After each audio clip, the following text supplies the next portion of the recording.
So any questions have come? No, none. Anyone have any questions? No. I think so. Everyone is clear with this relation of husband and wife, how it should be. किस तरीके का ये relation होना चाहिए और किस तरीके का हमारे पास बैकफायर हो रहा है।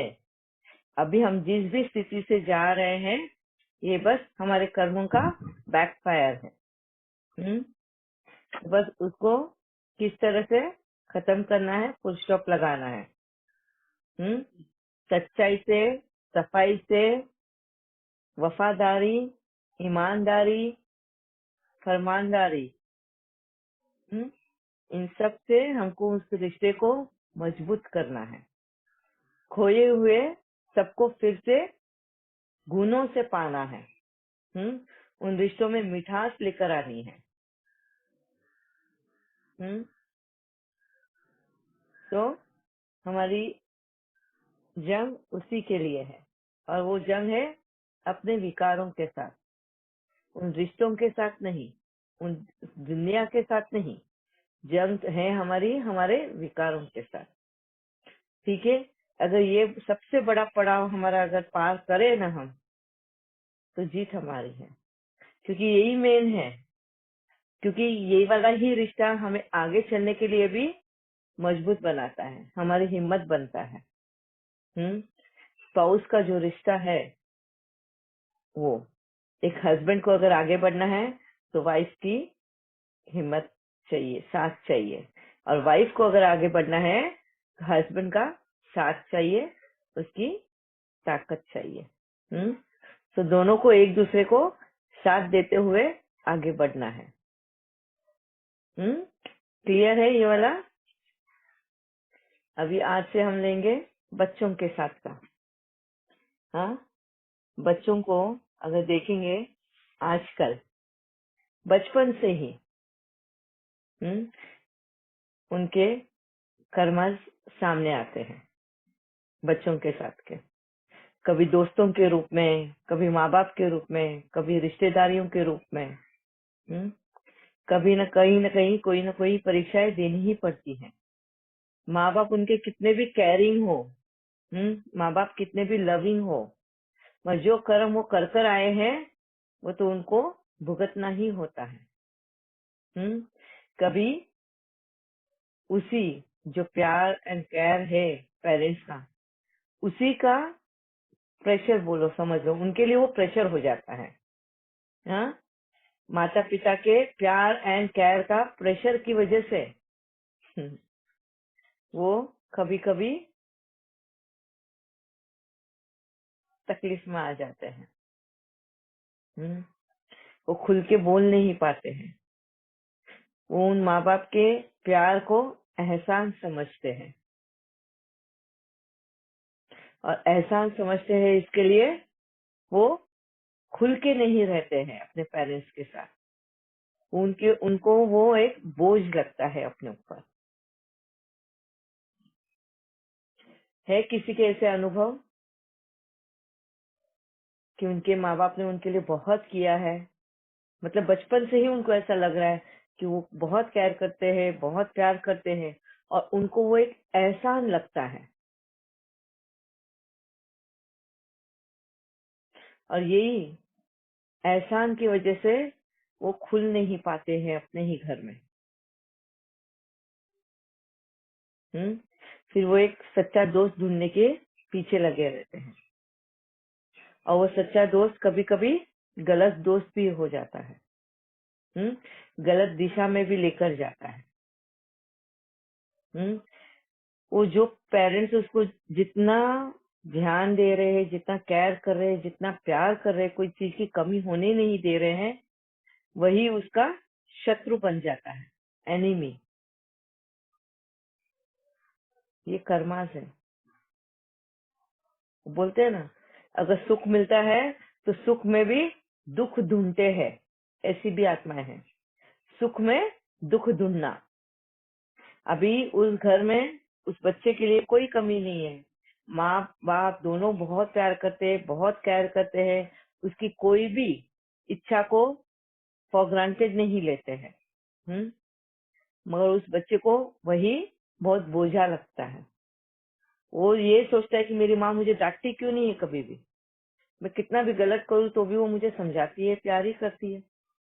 वो जानबूझ के गलत करता है या करती है ताकि उसको डांट मिले, है ना, उसको कोई गाइड करे कि नहीं ये बराबर नहीं है, ये सही नहीं है, ऐसा नहीं, ऐसा करना है। मगर वो नहीं, तो वो और भी स्टबन बन जाता है, जिद्दी बन जाता है। वो माँ बाप को उसी इसमें तकलीफ देने की कोशिश करता है फिर, क्योंकि उसको वो नहीं चाहिए होता जो मिल रहा है। और ये एक हर आत्मा की फितरत है, बच्चों की ही नहीं मैं बता रही हूँ, हर आत्मा की ये फितरत है। जो उनको मिल रहा है वो उनको कभी एक्सेप्ट नहीं होता, उनको वो चाहिए होता है जो उनके पास नहीं है। अभी इतना सुख है, इतना प्यार मिल रहा है, इतना सब मिल रहा है, तो उनको वो नहीं चाहिए होता है, क्योंकि उनके पास शेयर करने के लिए कुछ होता ही नहीं अपने फ्रेंड्स के साथ। उनके फ्रेंड्स अपने माँ बाप की कंप्लेन लेकर बातें करते हैं फ्रेंड्स के बीच में आपस में, कि मेरी माँ ने आज मुझे मारा, या मेरे डैडी ने मुझे ये दिया नहीं, या ये वो, ऐसी बातें होती हैं उनके आपस में। और इस बच्चे के पास कुछ होता ही नहीं है बोलने के लिए। फिर वहां पे वो स्टोरीज क्रिएट करते हैं, फॉल्स स्टोरीज बनाते हैं, झूठ बोलना। ये बहुत कॉमन है बच्चों में। उन्हें पता ही नहीं है कि वो जिस नींव पे खड़े होने की कोशिश कर रहे हैं वो सारी झूठी है, झूठे नींव पर है। माँ बाप का बहुत ध्यान केयर होना जरूरी होता है ऐसे वक्त में।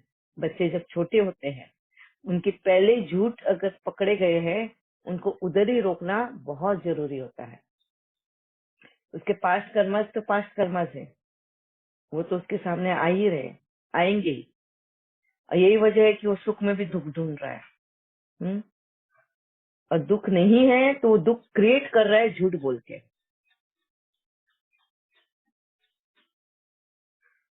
है ना।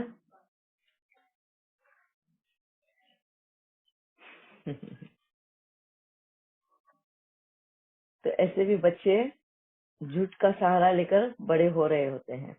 और तभी बचपन में ही उन्होंने क्या किया है, माँ बाप को पता है वो झूठ बोल रहे हैं, उन्होंने अपने माँ बाप का भरोसा तभी तोड़ दिया रहता है। वो बच्चे माँ बाप का भरोसा खो चुके हैं, ट्रस्ट खो चुके हैं। आगे चल के जैसे वो बड़े हो रहे हैं, माँ बाप उनके ऊपर यकीन नहीं करते कोई भी बात के लिए।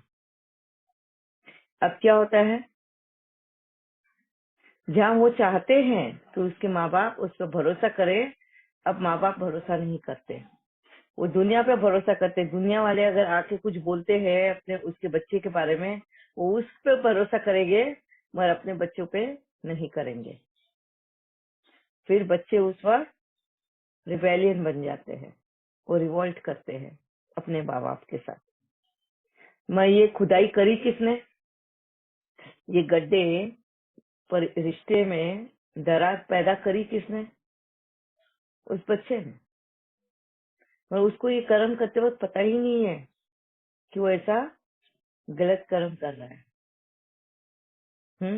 कहीं ना कहीं कभी बच्चे करते हैं अटेंशन सीख करने के लिए, कभी वो पेरेंट्स के साथ पॉजेसिव होते हैं इसके लिए, कि ये मेरी माँ है, मेरे को ही ध्यान देना है, उससे किसी और को नहीं पूछना है, वो सिर्फ मेरे पास ध्यान देगी।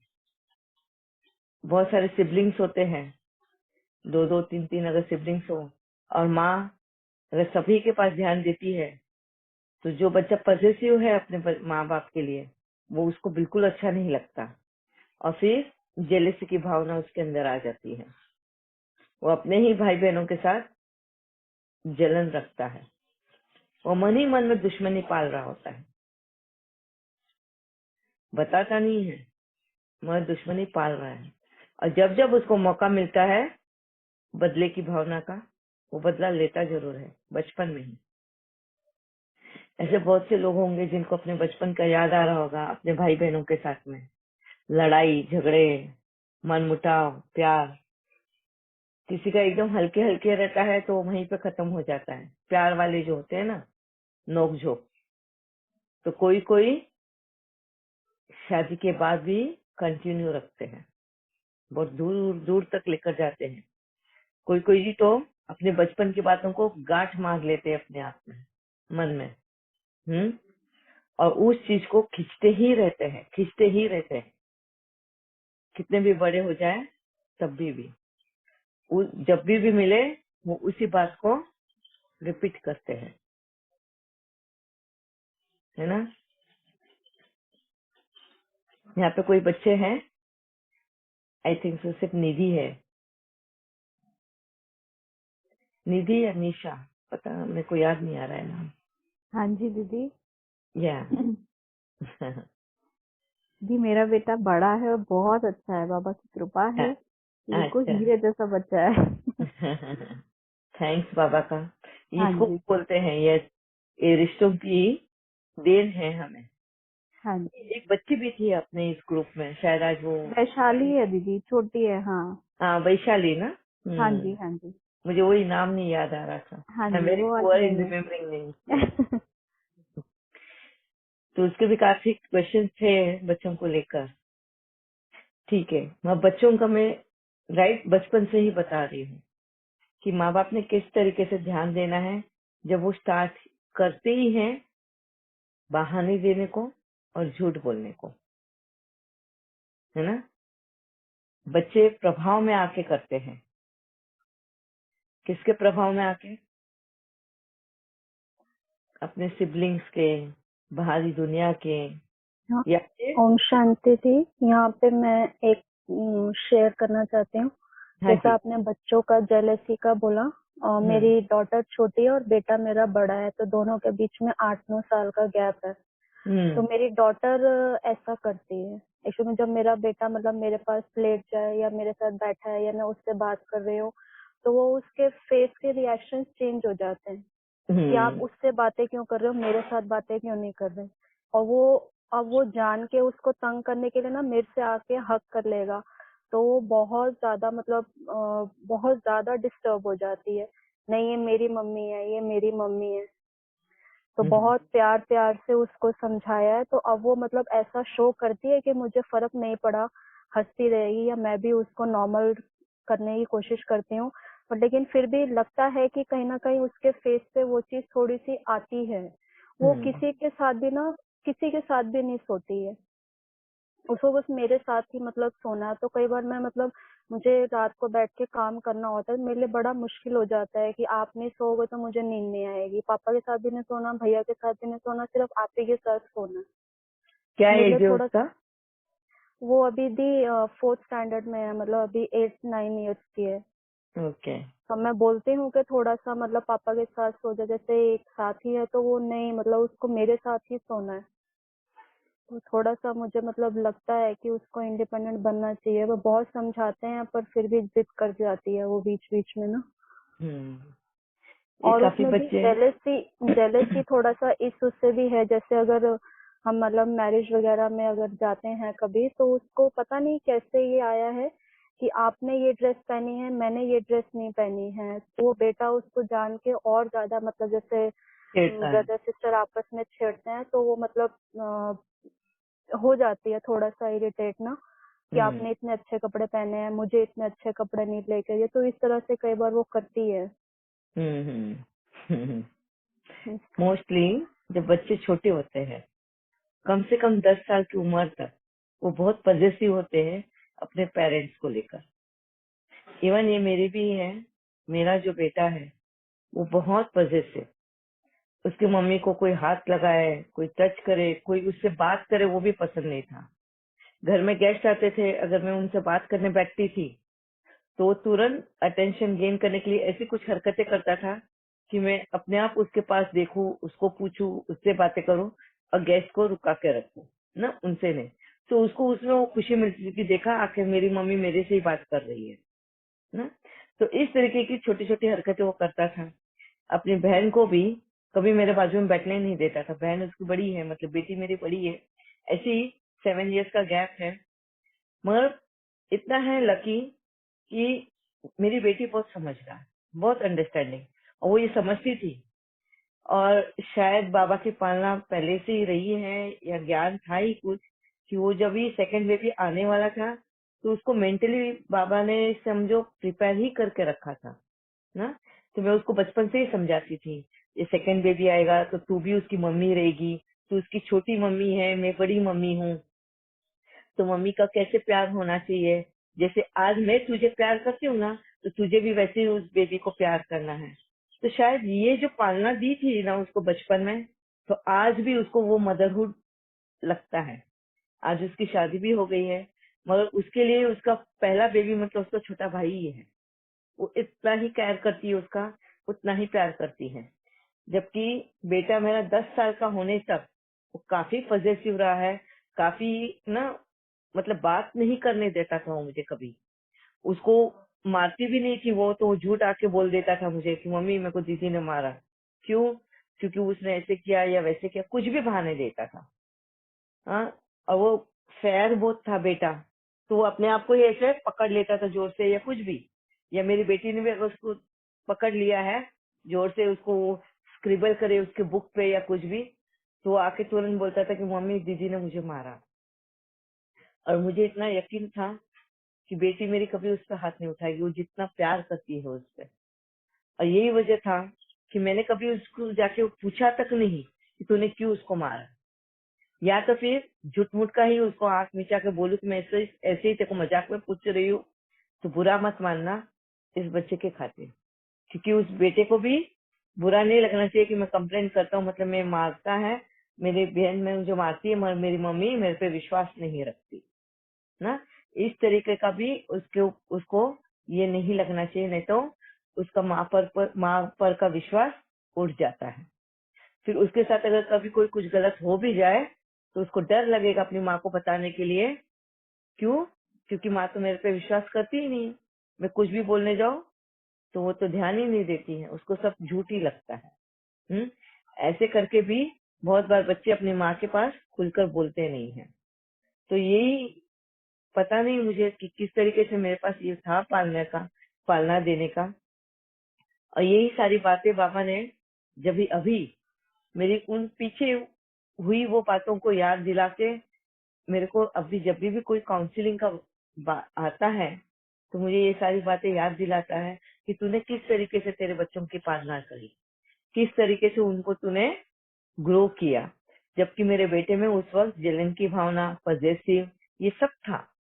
वो जलन की वजह से मेरी बेटी की चीजें कभी कभी तोड़ देता था, कभी वो खराब छुपा देता था ताकि उसको वक्त पे मिले नहीं। मगर एज के अनुसार जैसे वो बड़ा हुआ वो सारा खत्म हो गया, और आज वो दोनों भाई अपनी एक दूसरे पे जान छिड़कते हैं। अगर वो आने वाली भी होगी तो भाई तब तक रुकता है जब तक वो आए नहीं, दोनों मिलके खाना खाएंगे। कुछ भी होगा दोनों मिलके शेयर करेंगे, कोई भी बात हो। मेरा बेटा भी हर बात अपनी बहन से शेयर करता है, और बहन भी हर बात जो है कॉलेज की है जो भी है उससे शेयर करती है। एजुकेशन से लेकर रहो, कुछ भी रहो, मगर ये उनको बचपन में ही हमें बहुत ध्यान देना पड़ता है। अगर वो गलत रास्ते जा रहे हैं, बड़े भाई बहन को उनके लिए थोड़ा एज ए ना स्पाई करने को बोलना पड़ता है। बड़े बेटे को वो जिम्मेदारी देनी होती है, बेटा हो या बेटी। हाँ, या तो फिर सबसे छोटे वाले को स्पाई के लिए बोलना पड़ता है। भले ही वो एक की दो लगाकर आके हमें बताएंगे, हमें इतनी शक्ति होनी चाहिए उसको एनालाइज करने के लिए कि इसने कितनी बात सच बोली है, कितनी बात झूठ हो सकती है। और बच्चों में ये बहुत चीजें ऐसे आदतें होती है कुछ कुछ। कभी चुरा, उनको कोई चीज बहुत पसंद आती है और वो कभी बिना बोले अपने फ्रेंड के घर से उठा के लेकर आते हैं, या स्कूल में बिना बोले अपने फ्रेंड को वो चीज उठा के घर पे लेकर आएंगे और घर में रख के वो यूज करेंगे, मगर स्कूल में नहीं लेकर जाएंगे फिर से। क्यों? क्योंकि स्कूल में वो लेकर गए तो पता चल जाएगा उसके फ्रेंड को कि अरे उसकी ये गुमी हुई चीज इसके पास है, और वो ले लेगा। तो वो स्कूल में कभी लेकर ही नहीं जाएगा, घर में ही। तो ऐसे वक्त में पेरेंट्स को हमेशा अपने बच्चों की चीजों के पास, इसके पास सब ध्यान देना बहुत जरूरी है। नहीं तो ये आदत आगे बढ़ सकती है। ठगी बोलते हैं इसको, चोरी बोलते हैं इसको। बिना पूछे लेना मतलब चोरी होती है। तो उनको बचपन से ही ये संस्कार डालना है, कोई भी चीज करनी है पूछे बगैर नहीं करना। हम हाँ बोले ना बोले उसकी चिंता नहीं करनी, मत तुझे बताना जरूर है ना। अगर सही होंगे तो हम हाँ ही बोलेंगे, बिना वजह के ना नहीं बोलेंगे पेरेंट्स। ये भी भरोसा दिलाना पेरेंट्स का काम है।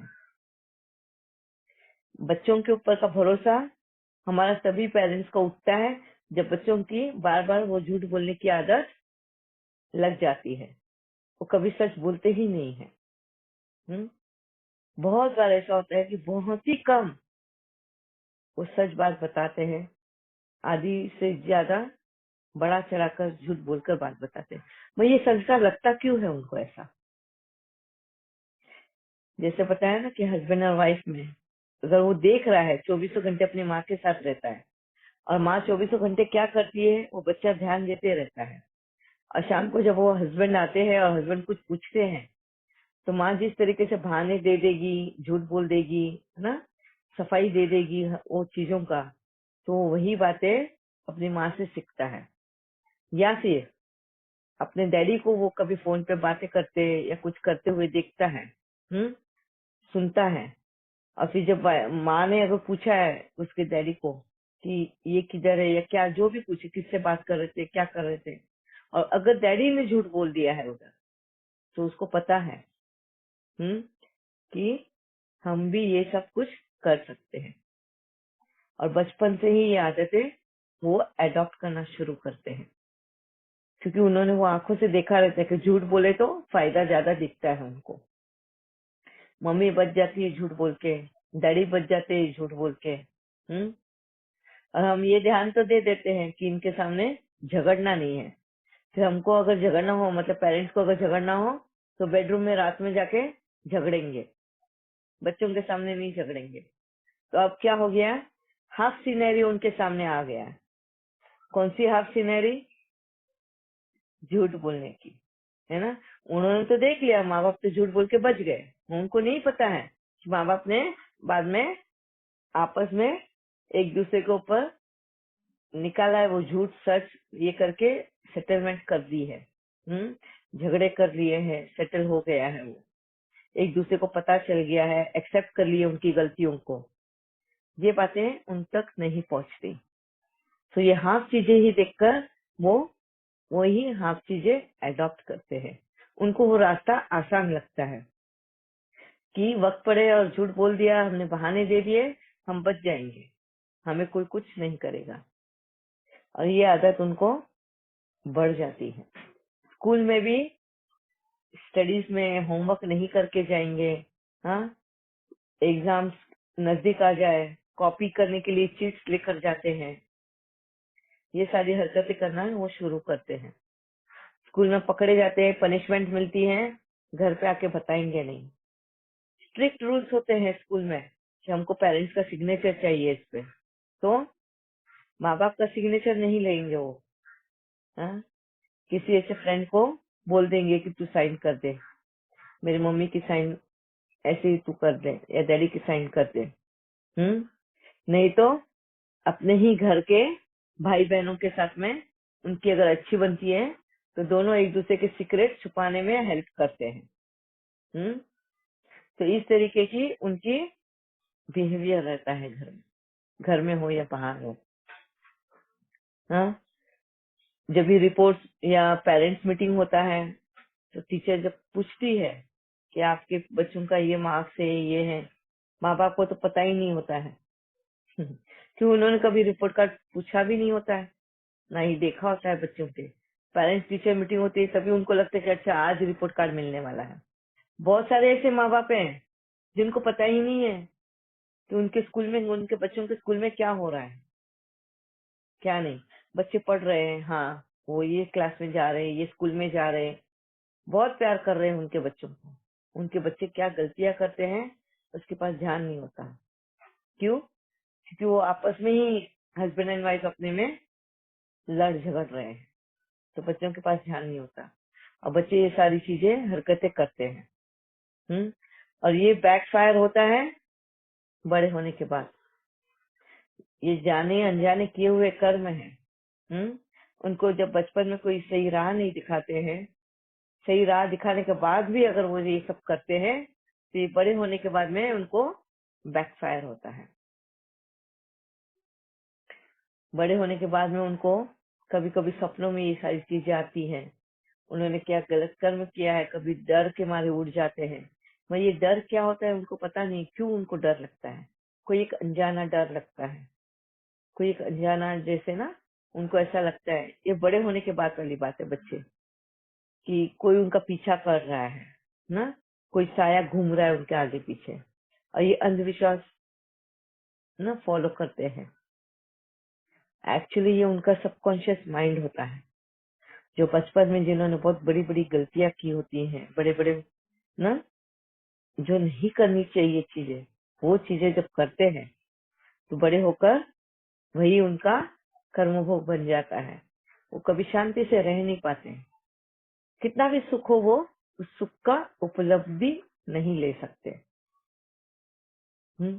कभी जलन की भावना, कभी मोह की भावना, कभी लालच, कभी क्रोध, इन सभी भावनाएं उनको घेर लेते हैं और यही वजह बन जाता है उनके और भी क्रिटिकल बिहेवियर के लिए। क्रिटिकल बिहेवियर यानी वायलेंट नेचर। उनका वायलेंट नेचर। अभी ये जो संस्कार है ये कहाँ से आए? सिर्फ इसी बर्थ का नहीं है, ये पिछले जन्म से ही उनके वो संस्कार बने हैं। मगर इस जन्म में और उसमें बोलते हैं ना, आग में धूत गिरना, अग्नि में और घी डालने जैसा काम हो जाता है, जहाँ पे उनके माँ बाप या उनके सिबलिंग्स उनको समझ नहीं पाते, उनको सही रास्ता दिखा नहीं पाते, तब जाके वो और भी गलत कर्म कर बैठते हैं। टीचर स्कूल में जाएंगे, टीचर से झूठ बोलेंगे, अपने फ्रेंड से झूठ बोलेंगे, भलती भलती कहानियां सुनाएंगे अपने पेरेंट्स के बारे में। शो ऑफ करना उनके पास होगा नहीं, और झूठ बोलेंगे, मेरे घर में ये है वो है ना, हम इधर घूम के आए हैं, हाँ मैंने ये सब देखा है, हाँ मैंने वो किया है ना। तो फॉल्स इमेजेस बनाते हैं अपने फ्रेंड सर्कल के साथ में, और वो इमेजेस को और मेंटेन करने के लिए झूठ पे झूठ बोले जाते हैं। और अगर कभी झूठ पकड़ा जाता है तो तांडव मचा देते हैं। वहां पे वो तांडव कहाँ मचाएंगे? अपने फ्रेंड्स के सामने नहीं, उनका झूठ जो इसने भी खोला होगा उनको। और मोस्टली ये झूठ कौन खोल देता है? उनके पेरेंट्स, है ना। उनके फ्रेंड्स के सामने उनकी झूठ पेरेंट्स से खोल देते हैं। कभी बर्थडे पार्टीज हो, कभी ये है, और वो उनके दोस्त अगर कभी कुछ पूछ लेते हैं और पेरेंट्स को नहीं पता होता है कि उनके बच्चों ने क्या बोला है उनके दोस्तों को, और वो सीधे जो सच है वो बात बता देंगे। तो फिर घर पे आके वो बच्चे माँ बाप के साथ बहुत रूड बिहेवियर करते हैं, क्योंकि कहीं ना कहीं माँ बाप ने उनको झूठा साबित कर दिया रहता है फ्रेंड्स के सामने। उन्होंने जो कहानियां गढ़ी हुई है अपने फ्रेंड्स के सामने, वो झूठी साबित हो जाती है। अब कल को उनको पता है, वो जब स्कूल जाएंगे या अपने फ्रेंड्स के साथ जाएंगे तो वो उन पे विश्वास नहीं करेंगे, उनकी बुली करेंगे। बुली करना है ना, उनको सरकास्टिक वे में बार बार ताने मारेंगे। अच्छा तो तेरे पास गाड़ी है, हाँ अच्छा तेरे पास ये गाड़ी है, जबकि उस बच्चे के पास गाड़ी नहीं होती है, स्कूटर होती है। मगर वो बड़ी बड़ी बातें कर कर आ जाता है, मेरे पास तो ये गाड़ी है, ऐसी गाड़ी है, हाँ हम आज गाड़ी में इधर घूमने गए थे, हम उधर घूमने गए थे। फिर एक आध बर्थडे पार्टी में पेरेंट्स के साथ में जाते हैं तो वो बच्चा पूछ लेता है उसके फ्रेंड के पेरेंट्स को कि आंटी आपकी गाड़ी में तो बहुत मजा आता है, क्या मुझे राउंड दोगे? और माँ उसकी कुछ सोचने लग जाती कौन सी गाड़ी है। तो बोले कौन सी गाड़ी? बोले आपकी वो गाड़ी है ना। बोले नहीं हमारी तो कोई गाड़ी नहीं है, हम तो स्कूटर पर आए हैं। तो बस फिर हो गई, उस लड़के की तो सारी सच्चाई सामने आ गई। फिर नेक्स्ट डे उसकी बुलिंग शुरू हो जाती है, वही फ्रेंड्स उसकी सरकाजम। झूठ पकड़े जाने पे झूठा झूठा एक नया नाम भी दिया जाता है। बंडलबाज, ब्लफ मास्टर, हाँ, झूठा,